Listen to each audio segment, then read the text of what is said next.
Welcome to The Explainer. We're diving into a really big story today. A music legend is making a comeback after 6 years of total silence, and we're going to unpack the huge controversy that made him disappear in the first place. All right, so let's get right into it. A music legend, Kim Gun-mo, has been gone for 6 years. And now, just like that, he's announcing a comeback. It begs the question, right? After disappearing so dramatically, why is he coming back now? Okay, to really get what's going on with this comeback, we need to rewind. We have to go back to the exact moment he just vanished. And get this, it was when he was at the absolute peak of his fame. Kim Gun-mo wasn't just some run-of-the-mill celebrity. We're talking about someone known as South Korea's national singer. I mean, that's a huge deal. He was this beloved figure, especially because he was a regular on the super popular TV show My Little Old Boy. That show basically made him a household name all over again for a whole new generation. And then 2019 happened. And just like that, everything came to a screeching halt. Poof, he was gone from TV, all his public appearances canceled. It happened almost overnight. So the big question is, what could possibly have happened? Well, his sudden disappearance wasn't a mystery for long. It was triggered by a really serious legal battle, one that would completely define the next chapter of his life. Okay, so here's what went down. In late 2019, a bombshell dropped. A woman came forward and publicly accused Kim Gun-mo of sexual assault. She said the incident happened way back in 2016, 3 years earlier. As you can imagine, that claim immediately kicked off a formal police investigation. And the legal journey that followed was, well, it was a long one. Let's break it down.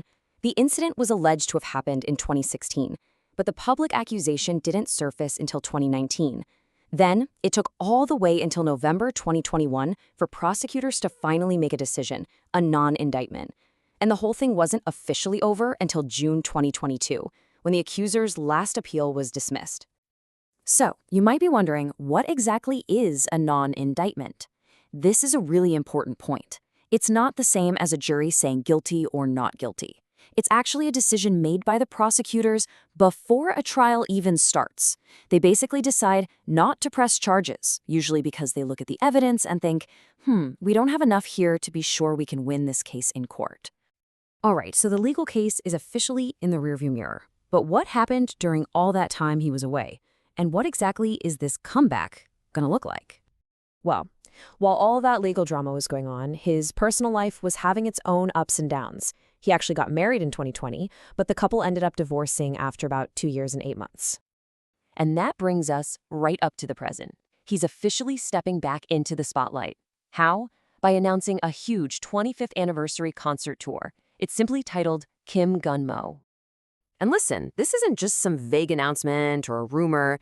No, this is a real, concrete plan. We're talking a full-blown tour. Dates are already locked in for this fall and winter in major cities all across the country. Incheon, Daegu, Seoul, and Busan are all on the list. Okay, so this brings us to the final piece of the puzzle, and it's probably the most complicated one. The big question looming over all of this is, how are people actually going to react to his return? And this is really the core tension of his whole comeback, you see? Because on one side, you have the legal system, which has officially cleared him. But then you have the court of public opinion. And that's a whole different story. It seems to be completely divided, and nobody's really sure where it's going to land. A news report from OSN put it perfectly. They said, though he has been legally cleared, the public atmosphere suggests he has not been fully accepted. And that really hits the nail on the head, doesn't it? It highlights the key thing to take away from all this. There's a huge gap between a legal verdict and actual public forgiveness. So we're left with this big, lingering question, one that's at the heart of so many of these celebrity scandals we see today. For a public figure, is a legal verdict ever really the final word? Does getting cleared by the courts automatically mean you get your career back, no questions asked? I guess that's something only time and, frankly, ticket sales will tell.